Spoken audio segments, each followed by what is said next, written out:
To Ahmed Deedat, you base your arguments on small points of the Bible, the same Bible which you believe is inaccurate.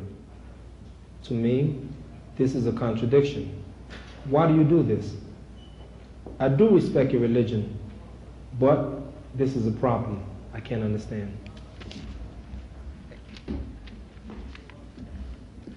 Mr. Chairman and brethren, you see, in every civilized nation on earth, people have disputes. And when these disputes go to court, the plaintiff, the complainant, he goes into the box, into the witness box, and he testifies. He puts forth his claim. And the opposing advocate, attorney, he cross-examines the witness. When he's cross-examining the witness on the evidence that he has given, and on that evidence, if he can prove to the judge's satisfaction that the man is lying,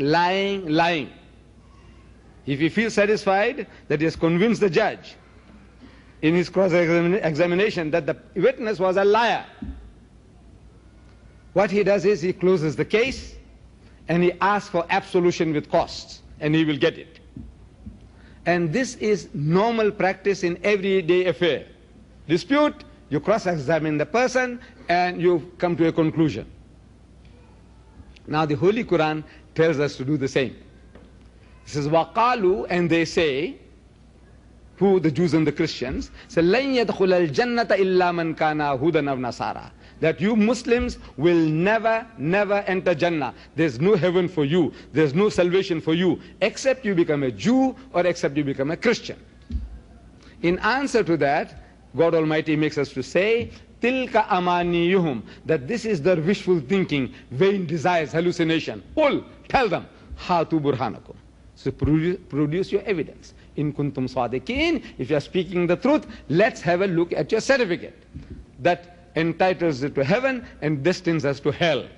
So they have produced it, the Bible, in 2,000 different languages. And he's saying, my Bible says this, my Bible says that. So we have to cross-examine the Bible, your witnesses. And we are proving from the mouth of your witnesses that the thing that you are alleging, what you are saying, you are claiming is not there. You see? Now you say, what about the other things which are true? I said, look, that is not at stake. If the Bible said that God is one, we say, we agree with you. He said, I quoted you from the Bible. He said, look, everyone is personally responsible for his or her action. I say, we agree with you. Can't you see? If you say, God is a loving Father in heaven, I said, right, we agree with you. But when you say that he's like Shylock, wanting to get a pound of flesh from his creation, Adam and Eve sins and he makes you responsible, and at the beginning of 1986, there were 4.8 billion people on earth, and according to the Christian belief that everyone goes to hell, for what? The sin that Adam and Eve committed. So I said, this is the most nonsensical idea, because Adam didn't ask me before eating the apple, nor did Eve ask my wife.